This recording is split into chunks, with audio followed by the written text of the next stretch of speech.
Daily Tech News Show is made possible by you, the listener. Thank you, John Atwood, Pat, Mike Cortez, and 4 new patrons over the weekend. Everybody welcome Gabriel, Ahmed, Gary, and Vadarung. Welcome, new patrons! On this episode of DTNS, iPhone 18 is out, but iPhones are selling a little slower. Online dating has not made dating easier, and the Federal Reserve Bank can tell us why. And Microsoft adds new Copilot features to Microsoft 365. This is the Daily Tech News for Monday, September 16th, 2024. In Los Angeles, I'm Tom Merritt. And coming from somewhere around the DMV, your boy, Big Chris Ashley. And I'm the show's producer, Roger Chang. Now, for those who think Chris is waiting to get his driver's license, the DMV in question is not the Department of Motor Vehicles. No, and it's not Delaware either. And it's not Delmarva. This is D.C., this is Maryland, and Northern Virginia. Well, folks, we got a lot of good stuff to get to. Let's start with the quick hits. Reuters sources say that back in 2022, Sony picked AMD to design the chips for the PlayStation 6. That would be the PlayStation they're working on, not the one that's out right now. But that Intel was in the bidding. AMD designed the chip for the PS5, so it's not surprising that Sony stuck with AMD. What is interesting here is that Intel got into the final bidding. In response to the Reuters report, Intel issued a statement saying, "We strongly disagree with this characterization," because Reuters was spinning it as Intel lost the contract. It sounds to me like Intel doesn't like Reuters saying they lost the contract, but doesn't deny that they were in the bidding and AMD got it. I think they said stop snitching. Yeah. Stitches. TikTok U.S. made its arguments in a Washington, D.C. appeals court Monday that a law requiring ByteDance to sell it or be blocked is a violation of the First Amendment protections. The case will turn on whether the judges believe requiring ByteDance to sell TikTok is an abridgment of speech.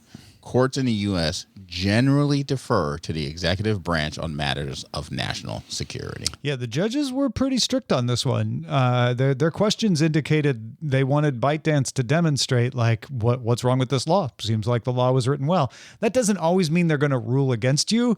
It means they're really trying to be like, you're not making your case, make your case better.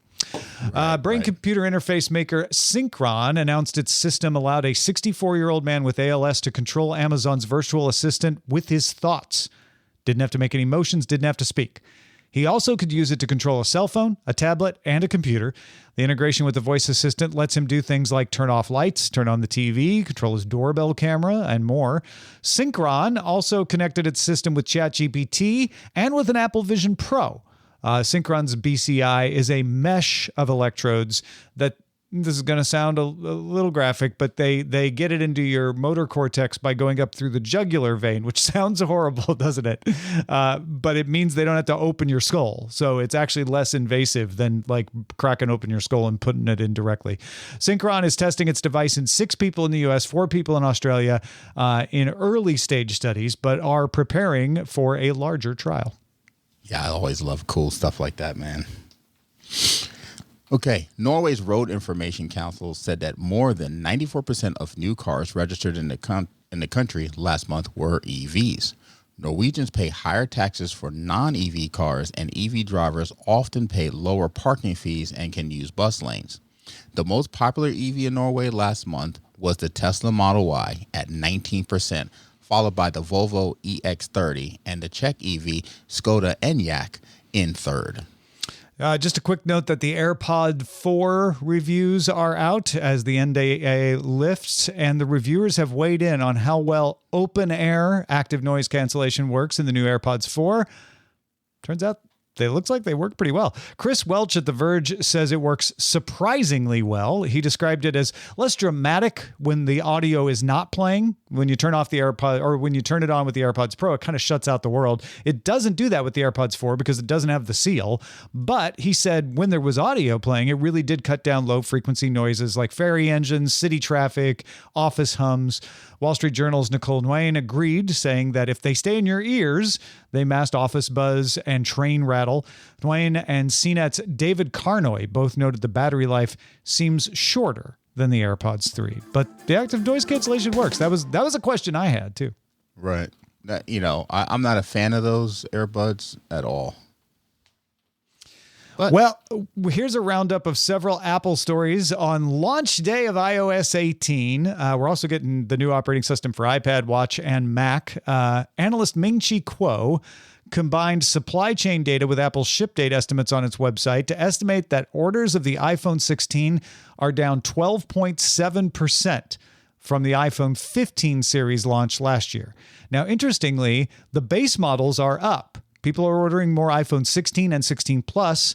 They are not buying the iPhone 16 Pro and Pro Max in as large a numbers as they bought the iPhone 15 Pro and Pro Max last year. Also, the United States Federal Drug Administration cleared Apple's sleep apnea detection in the Apple Watch. Last week, we got the approval for the hearing aid provisions. Now we got the sleep apnea detection approval. So if you buy a new Apple Watch, you'll get that later this month. Probably won't take that long for it to push out there. Before we get to talking about the iOS 18 features, because everybody's all abuzz, they're all getting their new operating system updates. What do you think of this news here, Chris? So for me personally, the sleep apnea approval, I think, is the bee's knees because for quite some time, my wife, I could just listen to my wife sleep next to me, and I could tell she was, struggling a bit. And I was like, hey, you need to go get a sleep apnea test. And she just looked at me like I was crazy because nobody wants to hear anything like that. But she finally got the test done, and this is the one where they brought the test in-house, and then she did. And then turned out that she definitely had sleep apnea and that she needed a machine. And it was kind of jarring for her, but for me, I was like, I knew it. And then the same thing for Rod, our co-host. He ended up having to get it as well. And I told him and his wife, I was like, you got to go get tested because my brother had it severely. And I took him to go get his test done. And so I think a lot more people may have it than they actually realize it. And it's not always a physical part, an aspect to it. Sometimes it's just your brain, not firing off properly. So having a free way to kind of test this and, at least put you down the right path. Yeah, right. I think is fantastic. Yeah, my wife's getting the new Apple Watch because she's on a 4, Series 4. So it's about time. It's not like she rushed into it. But yeah, it'll be interesting to see if she tries this out, what it says. Because like they were saying in the keynote, a lot of people have this and just don't even think about it, don't even realize. Let's cover briefly some of the bigger new iOS 18 features. One that will be important to Android users as well as RCS support. So you get full res image, basic reactions in your chats, full res video with your Android friends. We have a group chat that has one Android user in it, and we were all celebrating by sending full res videos and hearts on each other's posts and everything. I don't know how many of those kinds of groups you're in. I know you use WhatsApp a lot anyway. Yeah, and that's one of the main reasons I use WhatsApp, aside from the general annoyance of text, is that, I have friends with Android, and it is just a nightmare to send them stuff, especially images. It's always failing, and, it's just really annoying. So thank goodness for that. We also got text effects. If you're in iMessage, this will only work with other people who have iOS 18. You'll get bold, italics, shaking mode, ripple, all these fun little text effects. You can schedule a text to be sent later. If you're like, ooh, I know Chris is sleeping. I'm not going to bother him with a text message right now. More tapbacks. That these are not supported by RCS. So as they add the tapbacks that are supported by RCS, Apple's like, oh, but if you're an iMessage, yours will be in color. You can use emojis and all that sort of thing. We also got home screen customization finally on iOS. I enjoy that quite a bit on Android, so it's nice to have it on iOS as well. You can put an app anywhere.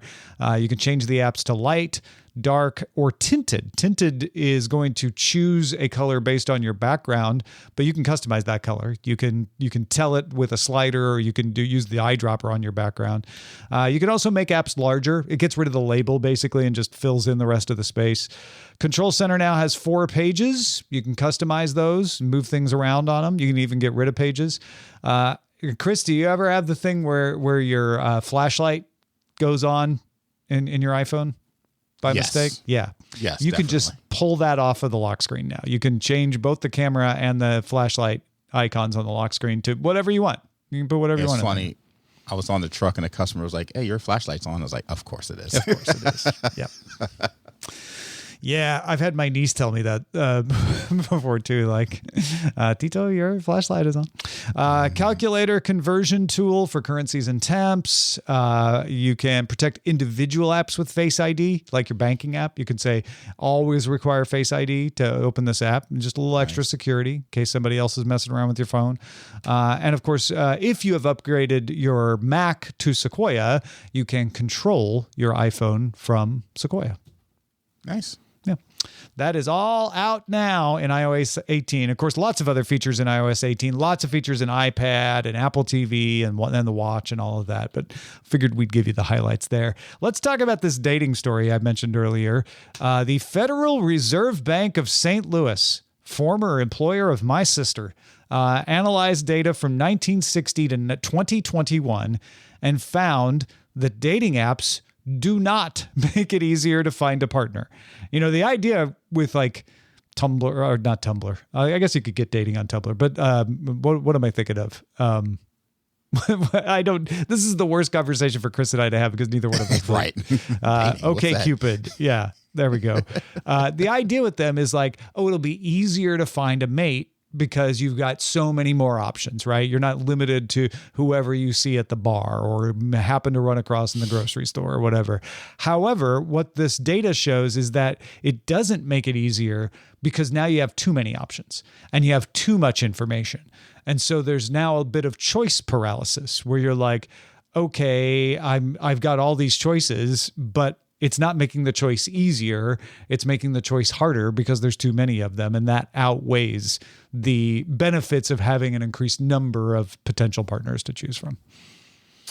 Yeah, I don't know. I find that analysis to be odd, even though, who am I to judge them? But when you have, it's not like you're forced to choose one of them, right? So I understand the paralysis. Yeah, you don't know which one to choose, but I mean, you are relatively anonymous until you choose one in the end. But I was listening to a conversation the other day, and what I found was an interesting portion of it was they were mentioning that one of the issues they're finding with these dating apps is, when these apps first hit the scene, they're all well and good, best intentions, but the people that are scammers or just the serial daters or whatever you want to call them, they show up in droves in those apps within just a short period of time, and then the same people you're trying to avoid going out in real life to meet somebody, you're still running into them on these dating apps because what's to stop them from using it as well? And there's not really a way to do that unless you put some of this, some of these apps have tried to put some of these things behind a paywall because they're like, if you're out there just running game, you're not going to go pay money to get back there, but it could happen nonetheless. Depends on the profit of the game, I guess, right? And how much you have to charge. Right.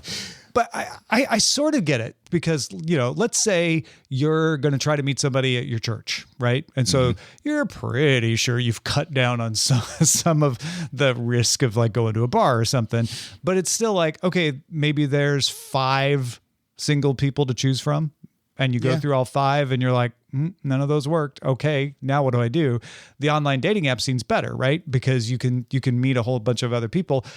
I think this makes sense to me is like, then you see all those people and you're like, well, hold on. It's like going to the grocery store and you look at all the toothpaste and you're like, I just want Crest. And there's like 32 different kinds of Crest. I just want clean teeth. Like I forget choosing between Crest and Colgate.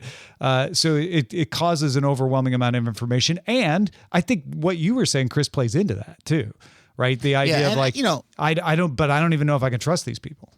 Yeah, I don't want to dismiss it totally. So yeah, definitely and I experience this on the food truck all the time, right? People come to the truck and it's like, oh, which side should I get? I was like, let me give you a sample of all 4 of the sides that I carry. And all of a sudden they're in a worse position than they were when they started because they liked all 4. So totally understand that. I don't know. I guess our initial thought process would be like, it would be easier, but I do see where, having all this extra choice would be there. But the other part about the article that was interesting was the fact that they said that it could also interfere with upward mobility because, you're finding people in a silo. Whereas, if you're, a multi-billionaire, you're less likely to pick somebody who's not a multi-billionaire. Yeah.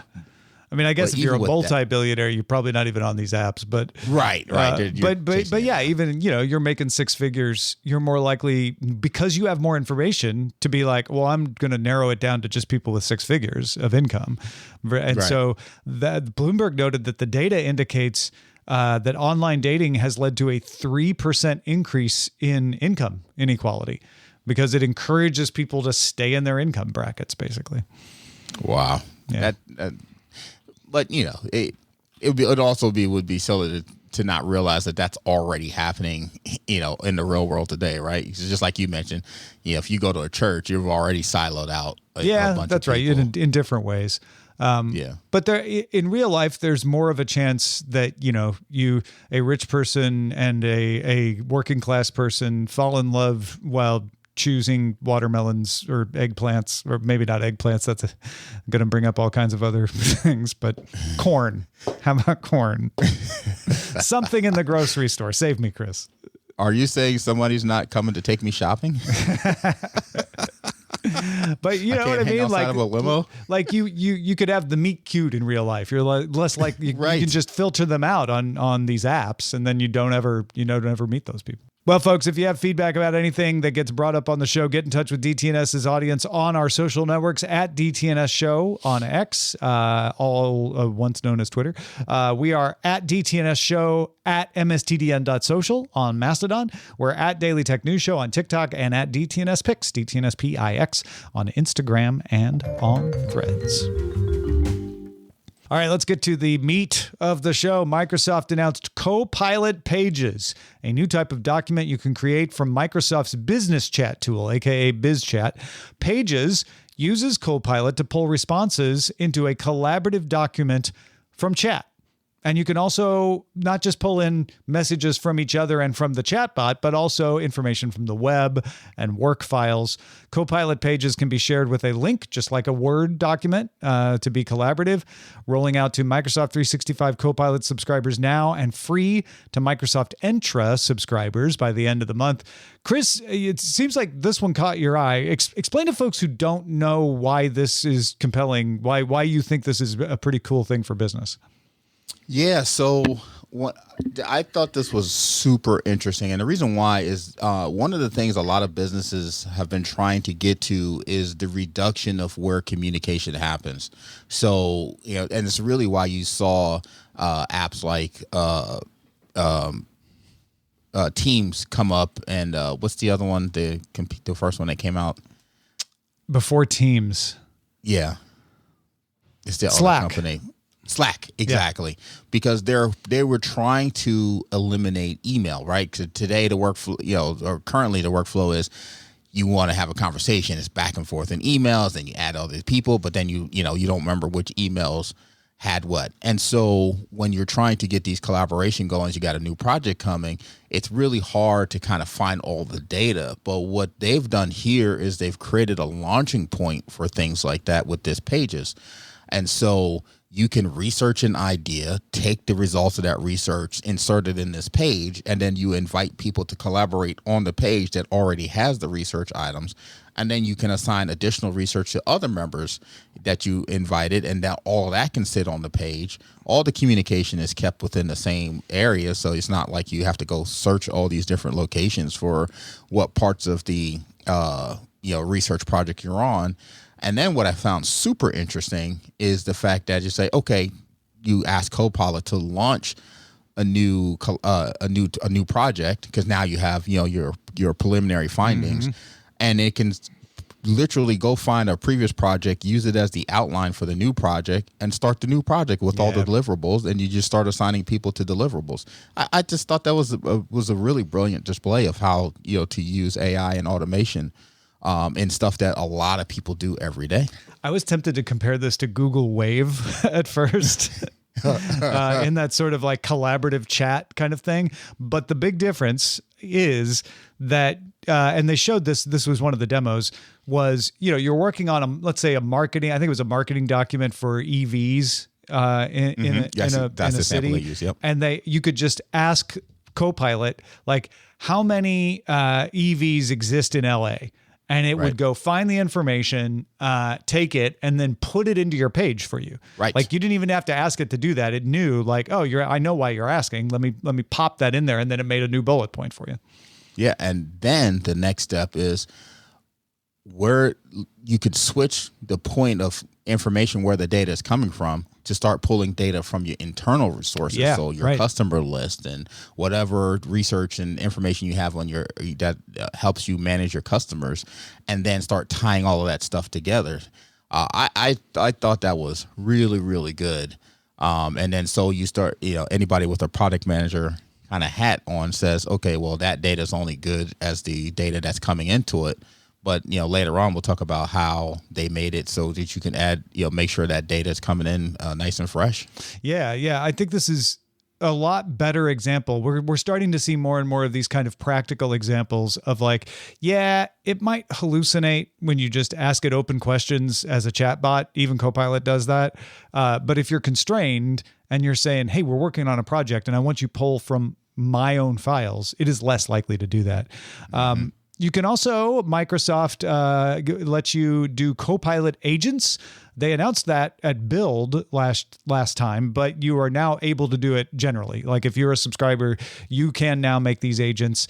They also launched a simpler tool for building them inside Copilot Studio. You can access that from BizChat or SharePoint. And if you don't know what an agent is, it's basically an autonomous model or chatbot, but you tell it to do a specific kind of task, like monitor this inbox or do this kind of data entry on an ongoing basis.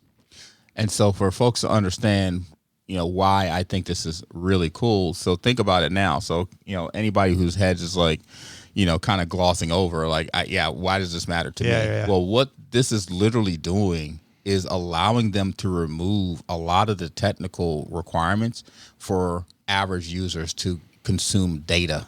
So, because as companies start building connectors into ChatGPT, the average person can go ask a question and say, hey, who's all my customers that use charge stations?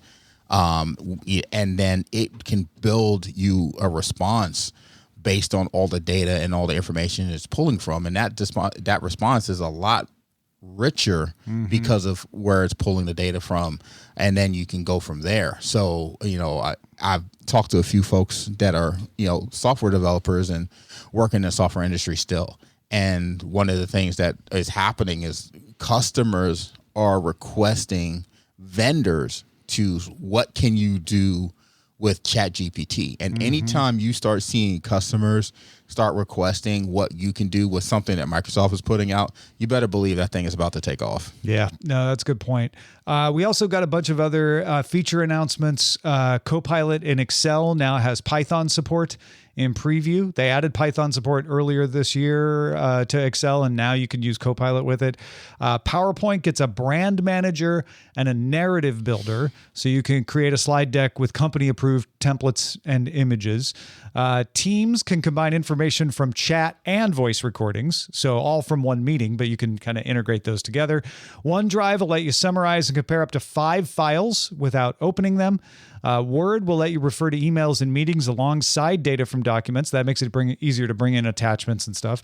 And later this year, Outlook gets the ability to organize your inbox, and it can do it based on keywords you say are important. You can tell it. It doesn't have to guess. It can guess, but you can tell it, like, no, these are the things that are important. And it will also get the capability of summarizing messages. Yeah, so I'll work backwards on this one a little bit because all of these were actually pretty amazing to see. So starting with the Outlook one, imagine that you've had a customer you deal with in email all the time, and then you've always said, hey, look, can we fix this issue for them? It's a priority. ChatGPT or excuse me, Copilot will then realize that you've said, hey, there's an issue for this customer that's a priority. And that will help bump any of those emails up for that customer as a priority in your inbox. Really slick, really, really cool. Word, just gathering data and trying to create a document, pulling information from emails or from wherever else because, Copilot has access to all this different information. Pretty solid. And then Teams, how many times have you had a meeting on Teams and then whoever is responsible for the different deliverables got dropped by the wayside? Who was responsible to do this? Who's responsible to do that? Now, Copilot's doing that for you automatically because it's summarizing what was said on the meeting and can put out there, here's a summary of who was supposed to do what. Yeah. And having chat in there, not just the people talking, right? But the people kind of talking behind the scenes. All the chat, and 100%. Great point. So really, really cool. And I've been a part of all of these things where it's like, I didn't say I was going to do that. Yeah. You said I've been a part of that. So, the PowerPoint, not as impressive, but the one preview that they showed was, you may have a slide that needs a pretty tight image to kind of summarize what they're seeing. And they were able to use Copilot to find an image that would, drive the message home. And it's effective. So I don't want to poo-poo it. But for me personally, because I'm the world's worst coder because I don't code, and probably the world's second worst Excel user, what they were showing in Excel was really cool.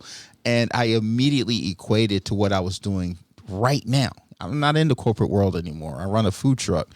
But the idea of being able to use Copilot to say, show me all my top food items that I'm selling, where I'm selling it, what time I'm selling it.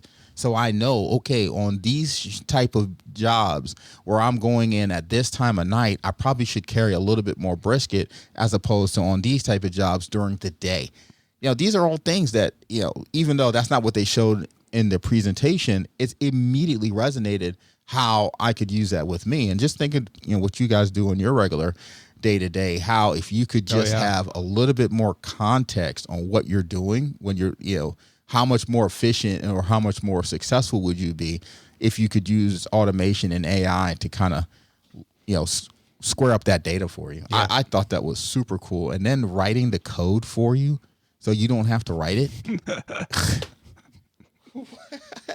That just made your shoulders relax, didn't it? Yes. Tension going. Wow. Really, really cool. I oftentimes we like to poo-poo a lot of the corporate stuff that Microsoft does. I think they're on one here. I really think they're on one. Yeah, none of these announcements were like world breaking, oh my gosh, look at what they did. No one's ever done that before kind of thing, but they were all useful. And I think that's more important. It's less exciting. It's less headline grabbing, but it's the kind of stuff that where people use these kinds of tools are like, oh, I can put that to use right now. Yeah. Yeah, 100%. All right, before we finish up, let's check out the mailbag. Philip writes, I wanted to share a quick thought on Notebook LM. Notebook LM is the tool we demonstrated last week where you can have a summary of documents like in a conversation between two people. Sounded very podcast style. Philip says, Notebook LM has the potential to be a game changer for people with disabilities, especially those who wish to podcast or communicate, but face challenges with verbal expression. My brother had cerebral palsy, and many of his classmates could type to communicate, yet struggled with reading the words aloud. Notebook LM would be an incredible tool for people like them. As for DTNS, I believe replacing it with AI just isn't possible. Well, thank you, Philip. We like to hear that, but why? Philip says, I'm a proud member of the DTNS Patreon community, and while the valuable information provided on my daily commute is great, that's not why I support the show. I'm invested in the hosts themselves. I want to hear about their pets, their food choices, their opinions, their adventures. I'm a patron because I love the personalities. Listening to the team every day makes me smile, laugh, and turns my commute into something I look forward to. It's a daily reminder that there are truly wonderful people in the world. And well, thank you, Philip. I hope that's true. And I definitely get what he's saying about, these synthesized voices aren't going to cause that kind of connection. Right. And we have to figure out how to get Rob a personality. But other than that, hey, I love this message. He's not even here to defend himself, Chris. Come on. There's no day offs. Well, if you would like to hear Chris tease Rob directly to his face, because he definitely does, where else can we find you, Chris? Oh, you most definitely can hear me and the boys over at SMR Podcast, chopping it up, talking tech only the way we can talk tech. And then, when you hear a new barbecue and tech episode come out, I'm talking about some awesome barbecue and some awesome tech that I'm going to use to make that barbecue. Fantastic. Go check it out, folks, bbqandtech.com. And in fact, stick around if you're a patron for Good Day Internet. Chris Ashley is going to tell us about some of his food truck tech, including the terrible options for getting wireless internet hotspots, and sadly, RIP, another battery. You can also catch the show live Monday through Friday, 4 p.m. Eastern, 2000 UTC. Find out more about that at dailytechnewsshow.com/live. We're back tomorrow. See you then.